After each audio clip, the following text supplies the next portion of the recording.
I don't know why God took you away from me, though, but I know why He put you in my life. You changed me in ways I didn't even understand. I missed so many bullets, police chases, all types of things, because I was busy with you. These words, spoken by Donald Curtis, known to the world as Big Boss Dono, capture a grief so raw it's almost unbearable. In January 2024, Dono lost his young son, Razik Williams, to a relentless battle with cancer. The pain of losing his child reverberated far beyond his family, touching a city that had watched him rise in the local music scene and make his mark as an artist. On the 21st of July 2025, tragedy struck again. Dono was found dead at the gravesite of his son. The news shocked Washington, D.C., and the surrounding areas. How could a man so full of life, so devoted to his family and community, end his own life in such a heartbreaking place? This is the story of a father whose love knew no bounds, a man broken by grief, and a life that, despite its brilliance, ended far too soon. Donald Curtis was more than a rapper. Known in the art world as Curty Top, he transformed the bare walls of Southeast D.C. into vibrant murals celebrating identity, culture, and perseverance. His art was never just decoration, it was a voice for the voiceless, a reflection of a city's heartbeat, and a beacon of hope for its residents. But above all, Dono was a father. His relationship with his children, especially Razik, was the anchor of his life. Razik wasn't just a child to him, he was a lifeline, a guiding light in a world that had often been chaotic and unforgiving. Dono had been no stranger to hardship, surviving the struggles of life in the streets, navigating fame, and confronting personal challenges. Yet, nothing had prepared him for the heartbreak that lay ahead. Born and raised in the heart of Southeast D.C., Dono was a man of contrasts. On one hand, he was a rising star in the local rap scene, energetic, charismatic, and authentic. On the other, he was deeply human, carrying vulnerabilities and fears he often hid from the public eye. Music became his outlet, murals his testimony, and fatherhood his greatest pride. By 2015, Dono's music had begun to resonate across the city. Tracks infused with raw energy and storytelling captured the essence of life in D. Its struggles, its triumphs, and its unspoken truths. Fans recognized his authenticity. He didn't just rap about the streets, he rapped about real life, about love, about loss, and about survival. His murals echoed a similar sentiment. Each piece told a story, honoring the resilience of a community that often felt overlooked. He painted with purpose, transforming ordinary spaces into vibrant reminders of heritage, strength, and hope. Young artists found in him a mentor, a guide, someone who encouraged them to channel their struggles into creativity. But despite his outward successes, Dono's life was not without turmoil. Controversies occasionally arose, like the infamous incident at Stadium nightclub, where a clash with the rap group Migos put him briefly in the headlines. Yet, these public moments were small compared to the private battles he faced. Life had always been unpredictable, and the arrival of Razik would soon bring both immeasurable joy and unimaginable pain. Razik Williams, born a few years after Dono began his rise in the music scene, was a lively, spirited child. From the moment Dono held him, he vowed to be the father Razik deserved. He wanted to be present, attentive, and unwavering, a protector in a world that had often been harsh. Friends recall seeing Dono transform when his son entered his life. He became more careful, more thoughtful, and more determined to create a legacy worth leaving behind. "He changed my life," Dano once said. "I didn't know what I was doing at first, but being with him, it gave me purpose. I missed a lot of nonsense because I was busy being his dad, and I wouldn't change a thing. But life, as it often does, was about to test Dano in a way no music, mural, or street lesson could prepare him for. In early 2021, Razik was diagnosed with cancer. The news hit Donald Curtis like a freight train. The vibrant child who had filled his days with laughter, mischief, and love was suddenly faced with a fight he should never have had to endure. Dano and Sierra, Razik's mother, immediately dedicated themselves to his care. Hospital visits, treatments, and sleepless nights became their routine. Every day was a battle, one that tested their strength, their hope, and their faith. Friends and family watched as Dano threw himself into his son's fight, documenting moments on social media, sharing updates, and seeking support from the community. Yet, beneath the updates and the smiles, a quieter, darker struggle was growing. The anxiety, fear, and helplessness Dano carried began to weigh on him. Though he tried to stay strong for Razik, the burden of watching his child suffer was crushing. For Dano, fatherhood had always been a source of pride and purpose. But now, it became a source of silent torment. Every chemotherapy session, every hospital visit, every moment Razik winced in pain left an invisible mark on him. The very thing that had given his life meaning was also testing the limits of his heart and mind. Despite the relentless challenges, Dano remained steadfast. He offered love, encouragement, and protection, ensuring Razik never felt alone. He tried to mask the depth of his grief, putting on a brave face for friends, family, and fans. Yet the cracks were visible to those closest to him, moments of withdrawal, of exhaustion, of quiet despair that spoke louder than words ever could. As the months wore on, Dano began to reflect publicly on the struggle, sharing candid thoughts about vulnerability, fear, and the weight of being a parent in crisis. "I try to stay strong," he wrote. "But some days, the weight is too heavy. Some days, I feel like I'm drowning, and no one can see it."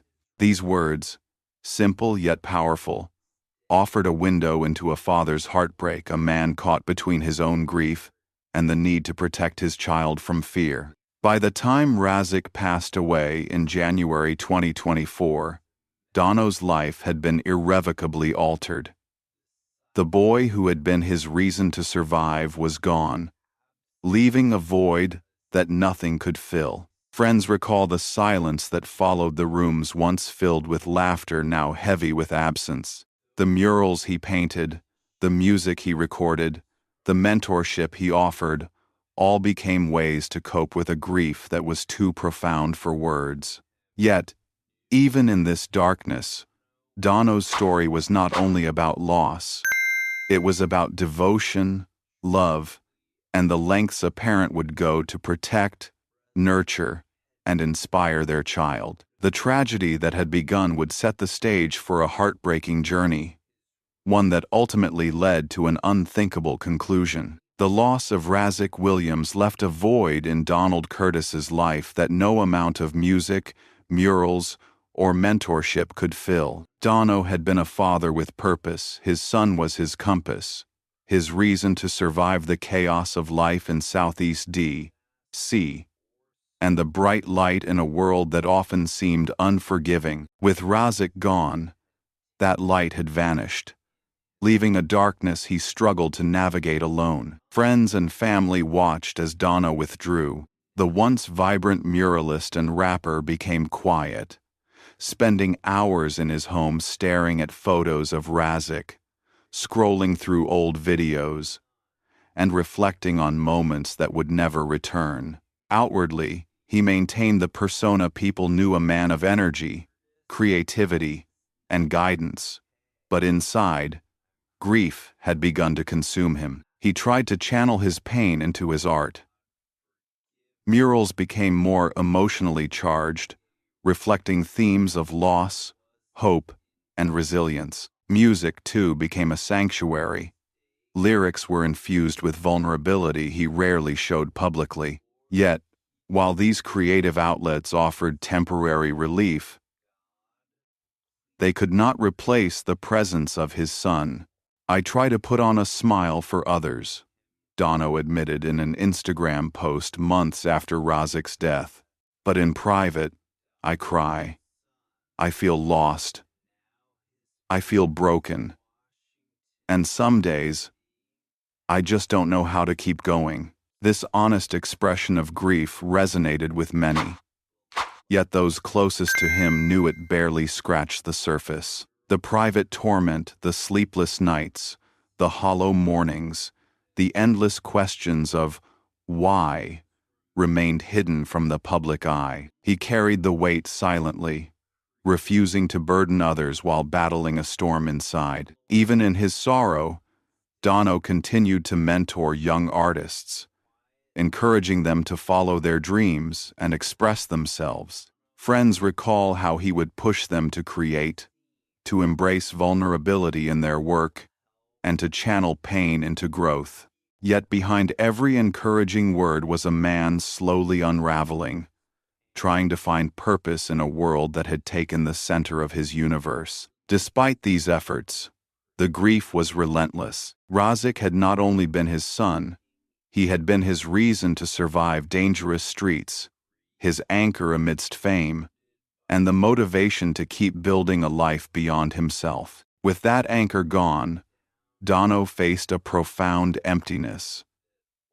The future he had envisioned with Razik, the milestones, the birthdays, the laughter, was now an impossibility. Friends describe how Dono oscillated between moments of creative energy and deep despair. One day, he would be working tirelessly on a mural for the community. The next, he would retreat into his apartment, silent for hours, staring at the walls that once held promise, but now echoed with absence. The duality of his existence, the public persona of strength versus the private pain of loss, became increasingly pronounced. Sierra, Razik's mother, became both his anchor and witness. Together, they navigated the aftermath of their son's death, leaning on one another for support, while also mourning individually. She recalls seeing Dono struggle with the weight of fatherhood unfulfilled, unable to reconcile the promise he had made to protect and guide Razik with the reality of their loss. "He loved Razik more than anything," Sierra once shared. "And the grief he carried, it was heavy. It wasn't just sadness. It was a hole in his heart that couldn't be filled." By mid-2025, months after Razik's passing, Dono's pain began manifesting in increasingly visible ways. Social media posts grew sporadic, often short messages filled with longing, despair, or unspoken questions. Followers could sense the change in tone, the vulnerability, the struggle to maintain the facade of strength he had so carefully cultivated. "I really tried," he wrote in one post. "I really tried to stay strong. But some days, it feels like the weight is too much. Razik, I love you. I miss you every second of every day." These posts were more than updates. They were cries for understanding, glimpses into a grief that was otherwise hidden. They revealed a father still searching for ways to honor his child while battling the relentless pain of loss. Community members and friends watched helplessly. Some reached out, offering support, but Dono often kept his distance, unwilling to burden others or fully expose the depth of his suffering.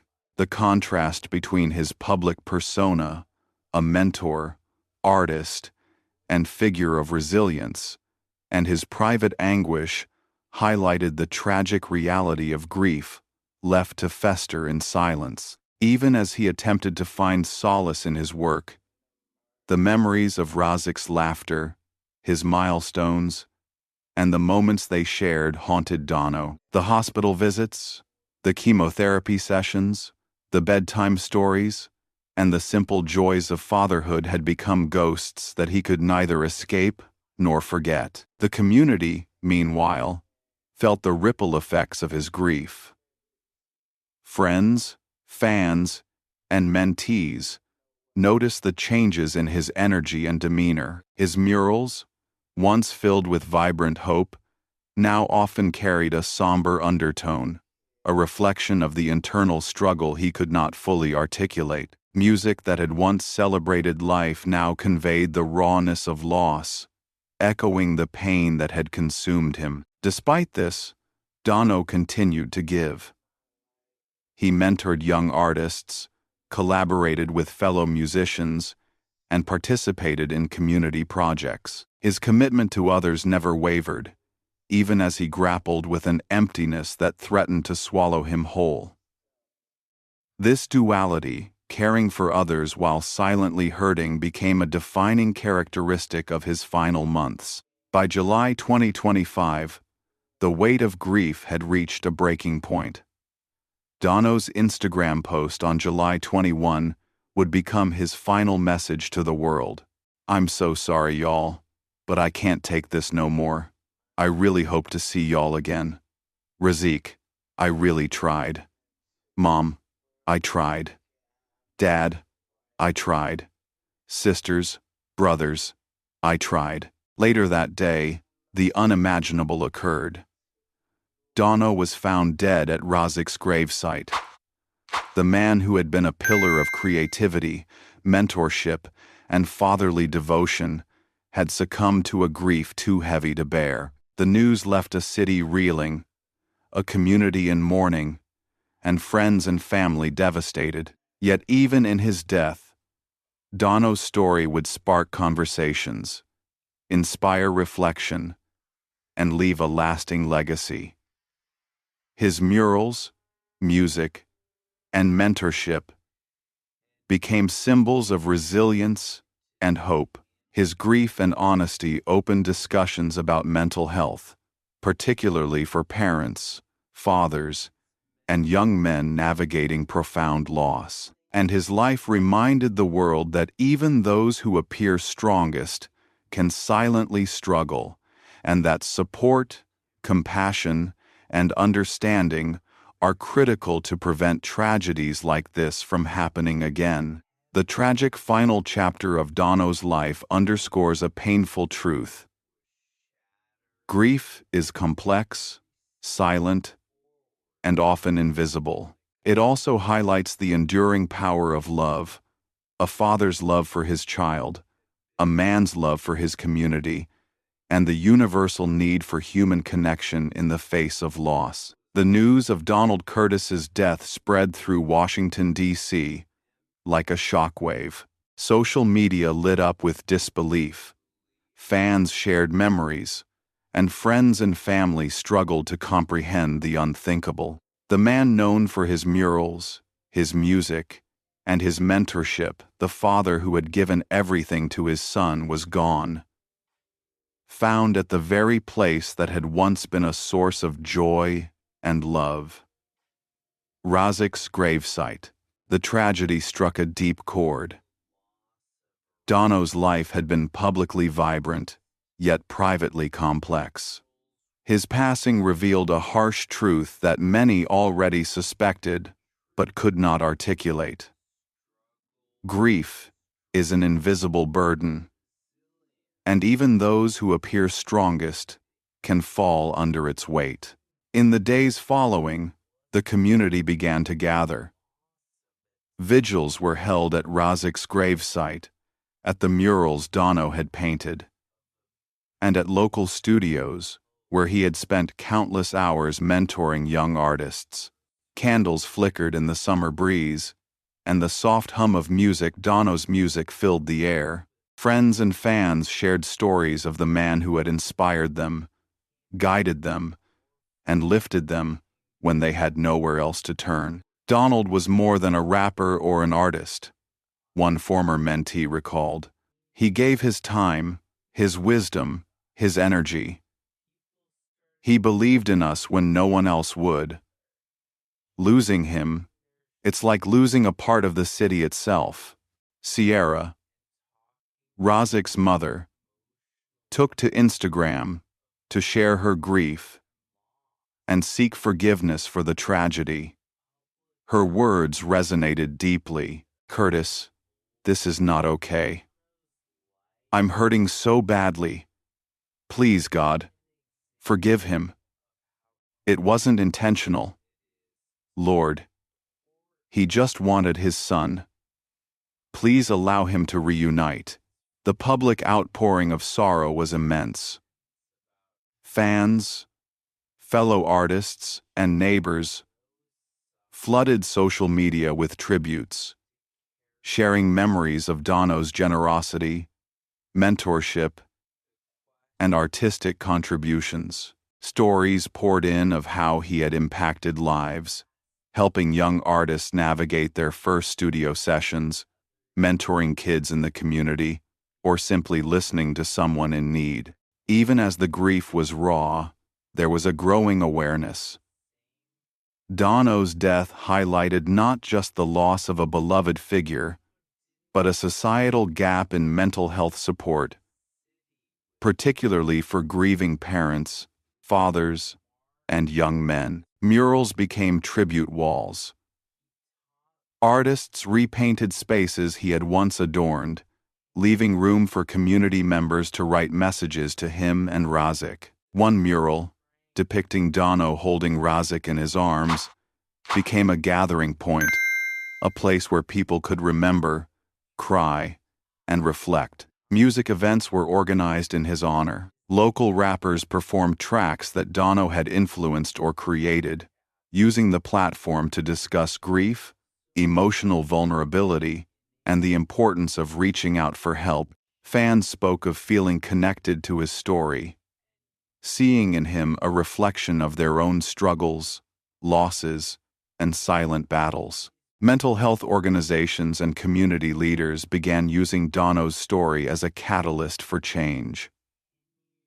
Workshops for grieving parents were organized, emphasizing the need to talk about loss and seek support. Programs for young men in the city highlighted the dangers of keeping emotional pain hidden, using Dono's experience as a poignant example of the consequences of unaddressed grief. Schools, too, began discussions around emotional well-being, inviting artists and mentors to speak about coping with loss, mental health, and the importance of community support. His life and death became a teaching moment, a call to action for a city grappling with its own collective struggles. Friends remember the contrast between Dono's public persona and his private sorrow. Outwardly, he had been a figure of energy and guidance, a mentor who radiated confidence and purpose. Privately, however, grief had quietly eroded his foundation. The tragedy revealed that even those who seem invincible are not immune to the crushing weight of loss. Yet, amid the mourning, there was also inspiration.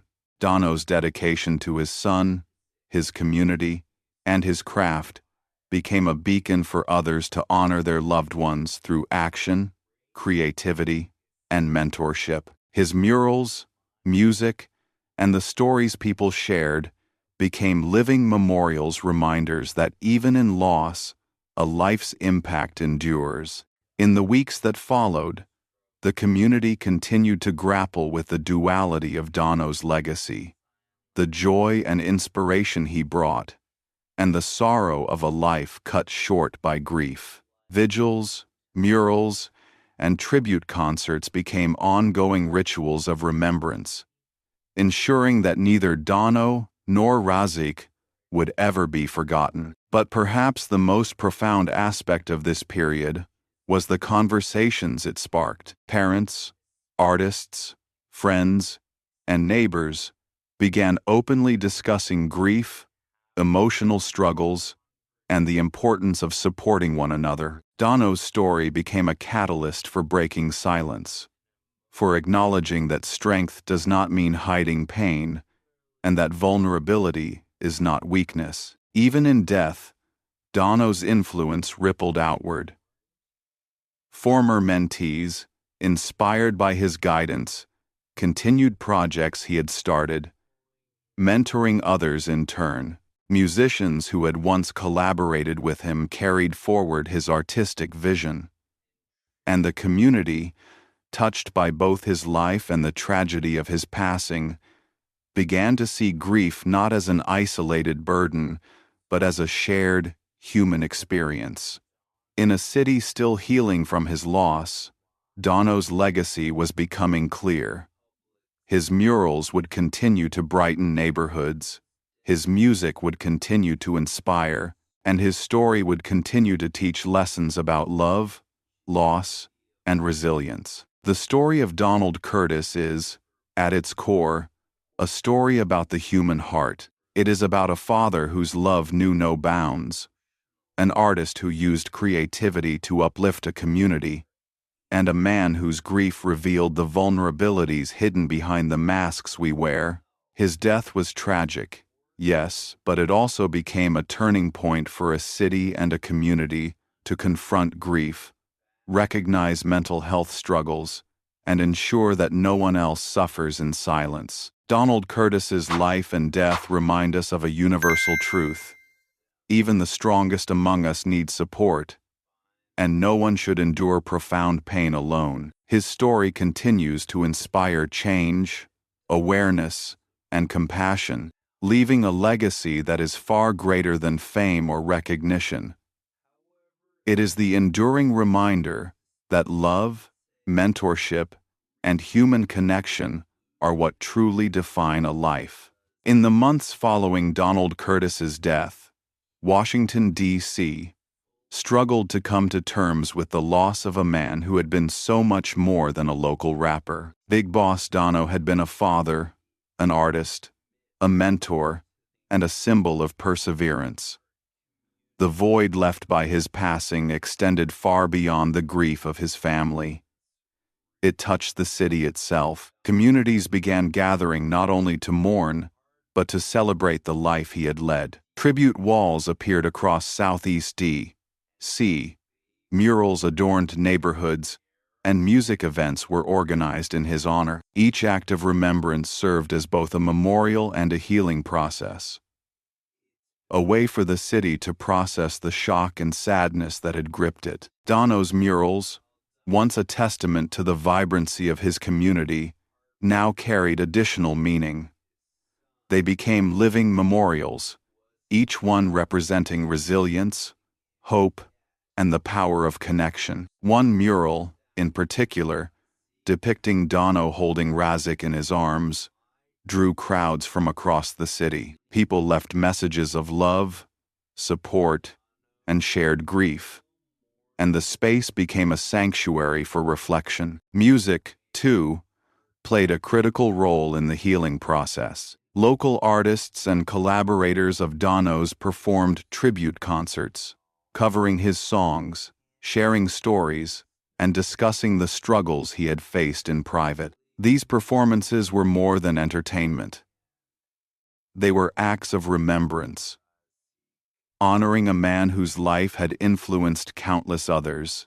Sierra, Razik's mother, continued to share her story, both as a tribute to her son and as a means of encouraging conversations around grief. Her posts emphasized the importance of support systems, reaching out for help, and acknowledging emotional struggles. In her messages, she reminded the community that while Dono's passing was tragic, it was also an opportunity to learn, connect, and ensure that others facing similar challenges did not feel alone. The grief that had once isolated Dono became a catalyst for collective healing. Families, friends, and community members began to speak openly about loss, mental health, and the pressures faced by young parents. Workshops, support groups, and counseling services received increased attention, fueled by a desire to prevent future tragedies.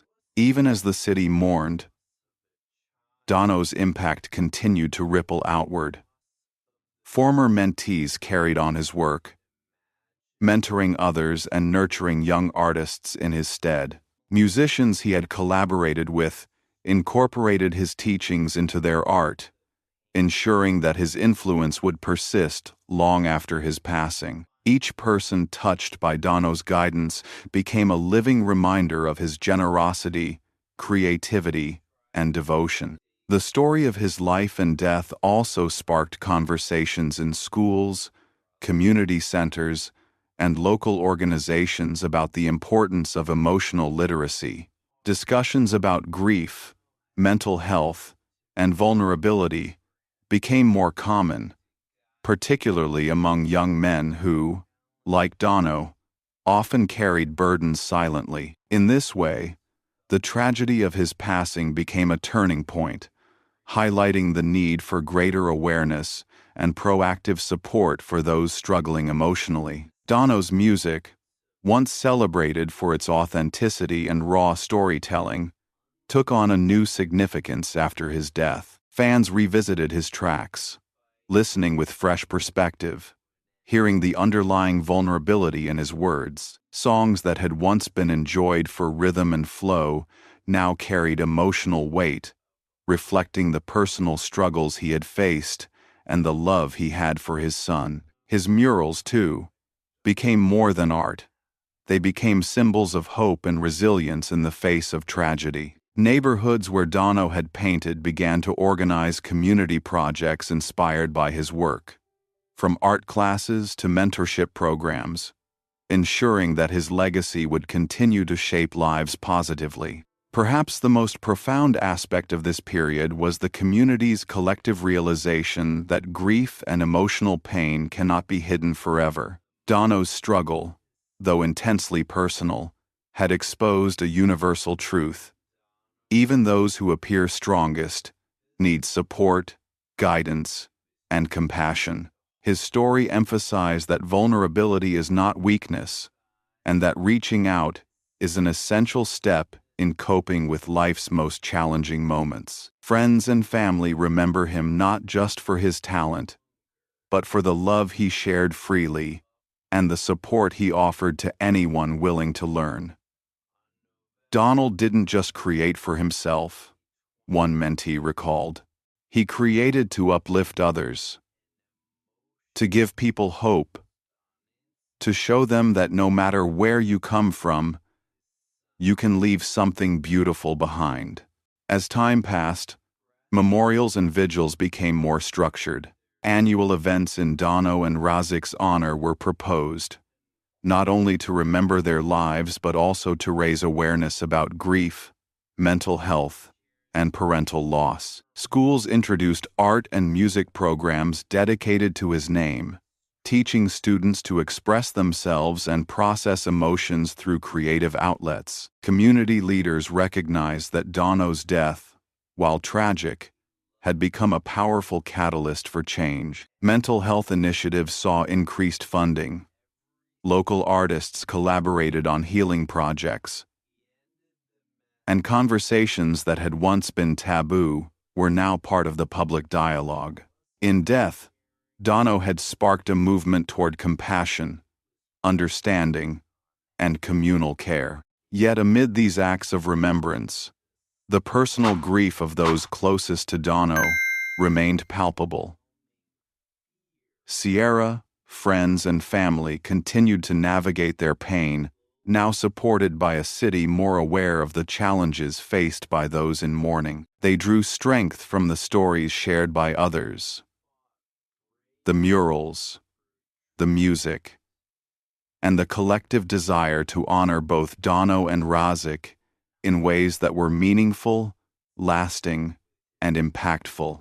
The story of Donald Curtis is ultimately one of duality, joy, and sorrow, public triumphs and private struggles, love and grief. His life and death remind us of the fragility of human experience, the importance of support systems, and the enduring power of connection. He taught, even in his passing, that a life can touch countless others, inspiring change, healing, and awareness that extends far beyond a single community. Dono's murals still brighten the streets of D.C.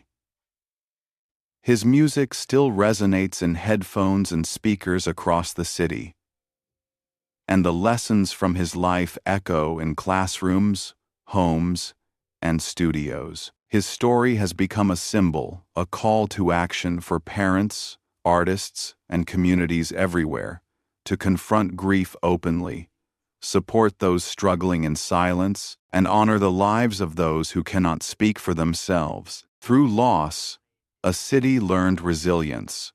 Through tragedy, a community discovered the importance of emotional support and human connection. And through Donald Curtis, the world was reminded that love, whether for a child, for art, or for community, is a force that can endure even the darkest moments. Months turned into years, and yet the story of Donald Curtis Big Boss Dono never faded from Washington, D.C.'s collective memory. His voice, captured in verses and freestyles, still echoed across streaming platforms and local radio stations.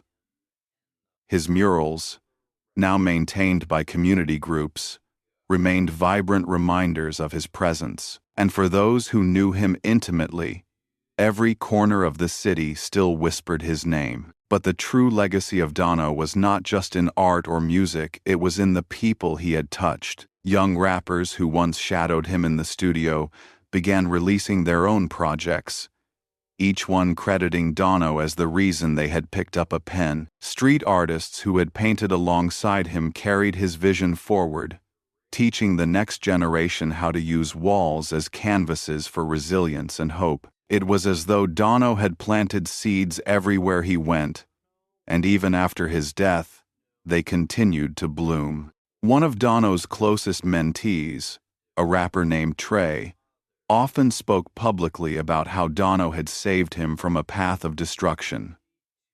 "I was headed nowhere fast," Trey recalled, "but Dono pulled me in.